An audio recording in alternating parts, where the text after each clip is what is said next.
how's it going? Sean Hildebrand here. Just doing a little content here. I've been working with my good friend, Mr. Archie Watley. He's been helping me generate content from our website, blog, social media, YouTube, all that stuff, right? We've just been recording quite a bit here lately, and anywho, recently on one of our discussions, I brought out a term that he hadn't heard before that he was actually kind of interested in, right? So, and that was the bank lord. All right. So let's start out. What is a bank lord? Okay. Obviously, it's a mashup between a banker and a landlord. Okay. Now, how does this work out, right? So, typically, in a real estate transaction, right, aside from all the professionals involved, like your appraisers, your inspectors, your agents, title companies, all that, there are typically three parties being represented in a transaction. You got your buyer, seller, and then you get the financier, which is your banks, lending institutions, private money, etc. Okay. Now those are the typical parties there. So explicitly here, we're going to talk about the banker. Now, what exactly does a bank do in a real estate transaction? Yeah. If you guessed nothing or they just collect the money, you're 100% right. If a tree were to fall on your house in the middle of the night, you're not going to call the bank the next morning. You're going to call the insurance company. And they're going to take care of it, right? The bank doesn't worry about that because when you get funded by them, they make sure that you have an insurance policy in place just for any kind of crazy instances, such as the tree falling on your roof in the middle of the night might happen. That way, they're always protected and they don't have to worry about it, right? Makes sense. But yeah, that's all they really do. They just collect money. And if they don't get the money, they get the property back, right? Now, they generally have to go through the legal process and go through foreclosure, et cetera, and all that costs money on their end, and the buyer's end, and it costs a lot of time too. Some places are faster, some places might take a year or longer for that foreclosure process to happen, right? But that's typically, the downside of being a bank in a transaction is that you get the property back, right? So, now the other part was the landlord, right? So, why does someone become a landlord in the first place? Well, I'm gonna say it right now. Some were born to be a landlord, but many others will become one out of necessity, right? So, how does that look? Well, it really depends. Two or three ways to look at it, right? One is if you own your property free and clear. All right. If you own your property free and clear, you are in a great position to do seller financing. In my opinions and in opinions of many others, seller financing is the best way to sell that asset, right? It's going to give you cash flow for years to come. It's going to be a much smaller burden. It's going to have a much lower impact on your taxes, on the capital gains and everything, right? And there's just things that can happen when you own a property free and clear that you'll never be able to get otherwise. So definitely a road worth exploring. The greatest benefit of seller financing is being able to get the price that you need or even want. In most cases, we're able to pay retail. Sometimes, if it ticks off all the boxes, you might even be able to pay more than retail. Okay. Now, on the other end of the spectrum, there's people that have a mortgage on their property, right? And they owe quite a bit. Matter of fact, they owe enough to where it's basically how much they're asking to sell their house for. And a problem that a lot of these people face is that people can't afford that, right? The cost of new debt to cover that old debt is so expensive for buyers and investors alike, right? For investors, it generally doesn't make sense, because since the banks have increased their lending rates, they're the only ones that are making money on transactions today. They basically destroy the opportunity to earn any kind of cash flow. Okay.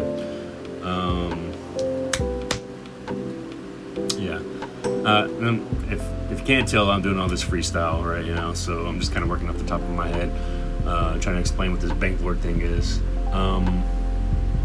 But anywho, like I said, these low equity sellers, they're generally in a position to where, they're trying to sell on market.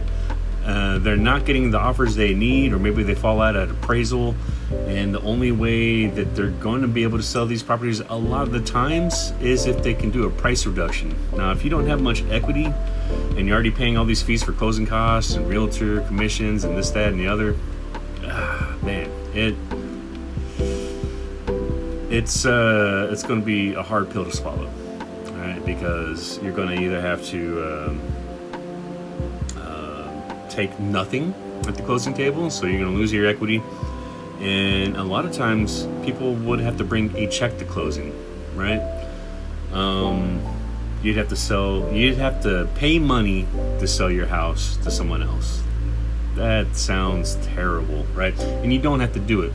Then the greatest thing about the bank lord is that if you were in that position, we're going to help you save your equity, and we're even going to work hand in hand with you and your lender, so that way you're going to be able to qualify for a house on your timeline at a time where it makes sense. Now, whether that is the next day, next week, next month, next year, we're going to be there working with you to make sure that happens, right? That's going to be in our contract.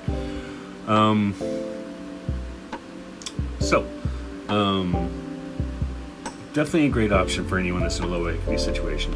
Now, if someone's got a good bit of equity but they still have a note, we're generally able to do kind of like a hybrid offer, where we're able to secure all their equity with a second lien position. We're going to basically take over the payment on that note, right? And then we're going to bring cash to cover the closing costs, and then we're going to bring cash to put down towards their equity, and then depending on the numbers, we're going to work out getting you some monthly cash flow if possible, right? Sometimes that's hard if you got a high interest rate. And we'll make sure that the rest of your equity, like I said, it's going to be secured in a second lien position. So we're either looking at getting that cashed out whenever we sell the property, and possibly we can always have a conversation about doing like a balloon out on your equity on a shorter time frame, right? So all kinds of options to be had there. Those are kind of like the three situations where seller financing, or otherwise what we're calling the bank lord, is a good fit, right? Low equity, have a good bit of equity, but you want to get your price, or maybe you want to maximize your investment out of here, right? Or you own your property free and clear, and like I said, you just want to really maximize the investment potential that you put into the property, and and receive cash flow, right? And not get hit on your taxes. Those are generally the situations that are good for the bank lord, right? Now, let's get back to why someone would be a landlord, right? So a lot of times, like I said, they're becoming a landlord out of necessity, right? Now, what does a landlord have to put up with? Okay, a landlord has to, if you owe money on the property, you're the one that's always on the hook to make sure that payment goes through. No matter what, the tenant's not there, they're not paying, they're squatting, you still have to pay it, right? So you're on the hook with these tenants, always. So, let's see. Here lately, there's just been so much out here lately about the nightmares of tenants and squatters. Now, I'd be ill-advised to tell you that all tenants are like that, right? But you're kind of rolling the dice these days. It's for lots of reasons, and I don't want to do a primer on the economy. I think I just pronounced it the way they did in Idiocracy. The economy right now. That's too much to go into. We'll be in the weeds talking about why things are the way they are today, right? So, at any rate, you're always going to be on hook for that payment. And those tenants can squat in your property if they decide, they're going to be a professional tenant, right? And that can be months to a year and even longer, right? And I just seen one in New York the other day to where there was a squatter who cut off the hot water and then filed a report about that. And the owner of the property, who's not getting any money from the squatter, is now responsible for a $250 a day fine. So not only are they still paying on the property, but they're having to pay all their utilities, and this can go on for a year or longer. Like, we've got to do some real changes there as a country, But that's another TED Talk to be attended at another time, right? So aside from tenants, another problem that tends to rise with tenants from the turnover is they generally trash the property. So when you're turning over the property, you're gonna probably be looking at spending, who knows? I mean, $5,000, $10,000, $15,000. Heaven forbid, if they just devastated the property and had to spend more than that.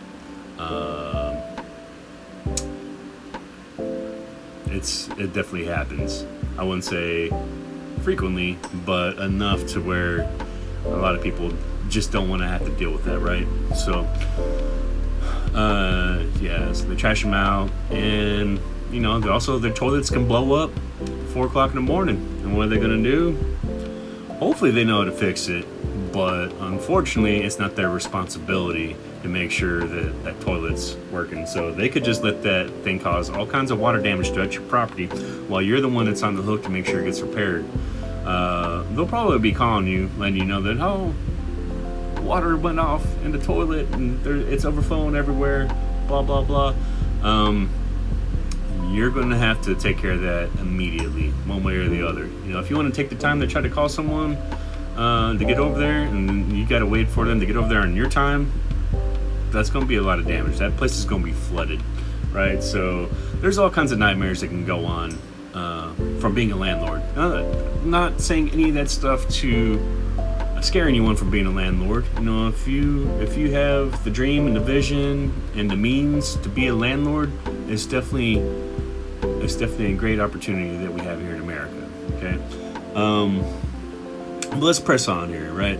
So I just want to make it clear that when a seller sells to us with seller financing, and we put them into bank lord position, like, you're going to be protected better than the banks. Now, first of all, I also want to say, I was gonna hammer on again about how we'll be able to pay you full retail, but let me push forward here.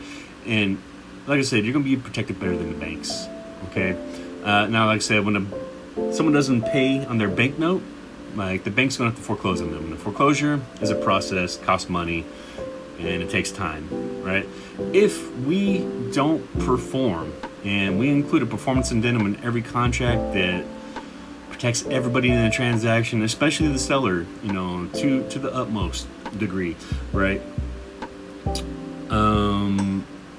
You're going to be sitting in a position where not only are you going to be sitting there as a bank, and your only real concern is going to be what day of the month you get your money on, right? You don't have to worry about repairs, tenants, trash, toilets, termites, none of that stuff. That's all on us, right? We're going to perform on that. But if for some reason we never make a payment on the principal, the interest, the taxes, the insurance, the HOA, sometimes solar payments, right? We take those over too.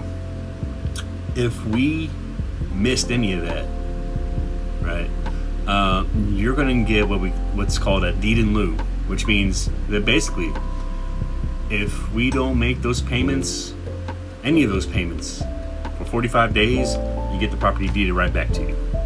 Now, that would be a dream scenario for a lot of sellers, because now you just got a property back, right? It's in rent-ready condition. You got all the cash that we put into the deal. You know, that could be 20, 30, 40, $50,000, right? Now, when you're gonna, that's all gonna stay in your pocket, right?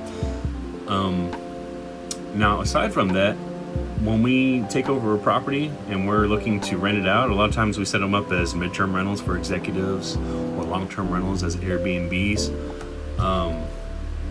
We are coming in and doing a lot of basic improvements to the property, and I would almost always do paint, make sure the carpet is good and replaced if need be. We'll even look into doing flooring if necessary, right? And countertops. We're going to do all those basic things.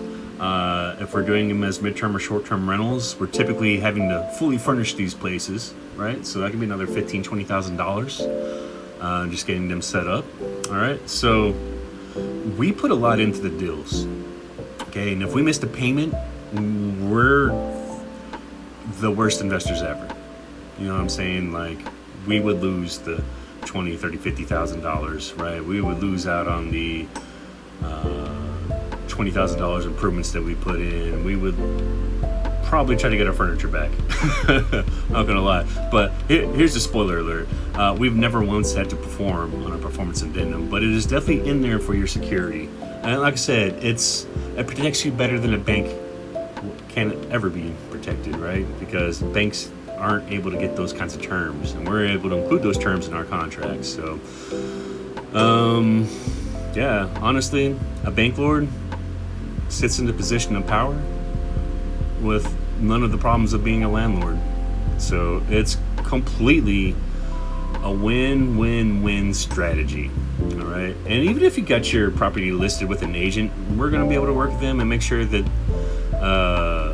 not only are you going to get your equity, they're going to get their commission, right? And you're going to be able to qualify for financing on your timeline. All right, so that's basically what a bank lord is.